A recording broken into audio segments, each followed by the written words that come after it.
Cette histoire s'intitule « Le vent et les nuages ». Cette histoire se passe en hiver. Il faisait froid, nuageux. Les ciels d'orage se succédaient, jour après jour. On annonçait même des tempêtes. Gromulus ne se souvenait plus de sa dernière tempête. Comme tous les soirs, il décida de quitter sa feuille de papier, en faisant un petit bruit caractéristique, comme un petit vent passant à côté de soi. Il se glissa par la porte-fenêtre entr'ouverte et se laissa flotter dans le ciel du soir naissant. Il y avait beaucoup de vent ce soir-là. Les nuages filaient à toute allure dans le ciel, et Gromulus trouvait cela bien agréable. Alors il s'étendit, couvrit l'horizon, devint gigantesque, et, afin de mieux sentir passer les nuages, il agrandit les trous béants qui lui couvraient le ventre. Ces orifices noirs et rouges avaient été créés il y a longtemps, du temps des canons, par des hommes apeurés par ce monstre bizarre. Ils lui avaient tiré dessus, causant des trous rouges et des trous noirs, suivant le type de projectile utilisé. Cela ne faisait pas mal à Gromulus. Les monstres en 2 dimensions ne souffrent pas de la brutalité des hommes. Et ces trous de canon et de balles ouvraient désormais vers des passages vers d'autres dimensions, où Gromulus aimait parfois se plonger. Ce soir, Gromulus avait décidé de jouer avec les nuages. Il laissait un nuage entrer dans un trou noir et ressortir un peu plus loin. Il laissait un nuage entrer dans un trou rouge et ressortir un peu plus loin, chaque mouvement de nuage étant accompagné d'un petit souffle familier.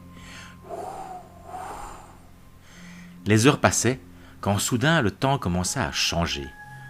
Le ciel devient bouillonnant, le vent plus agressif, les nuages passèrent au noir d'encre, et il en émanait des éclairs terribles, une vraie tempête. Au loin, on voyait quelque chose de bizarre se préparer. Gromulus ne s'inquiétait pas, un monstre en 2 dimensions existant dans plusieurs univers n'a pas à craindre la tempête. Mais quand même, les nuages emportés de ci, de là, par des vents furieux, tout ça commença à faire désordre.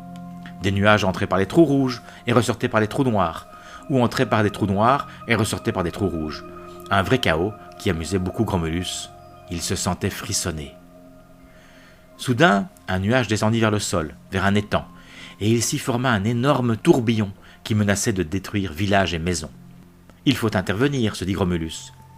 Il s'approcha, s'étendit encore, ouvrit grand et béant un trou vers la dimension noire, et absorba le nuage qui, disparaissant, ne fit pas plus de bruit qu'un grand «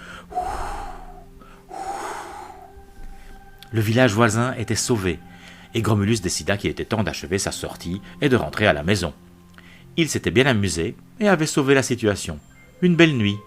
Le jour allait se lever. Il rétrécit, diminua, reprit une taille adéquate, aux proportions nécessaires pour tenir sur une feuille de papier, puis il se glissa par la porte-fenêtre entr'ouverte, avec ce petit son caractéristique, et réintégra tout doucement la feuille de papier apposée auprès du mur du lit de parrain. Une excellente nuit, se dit-il. Je vais dormir tout le jour, et demain, une autre aventure.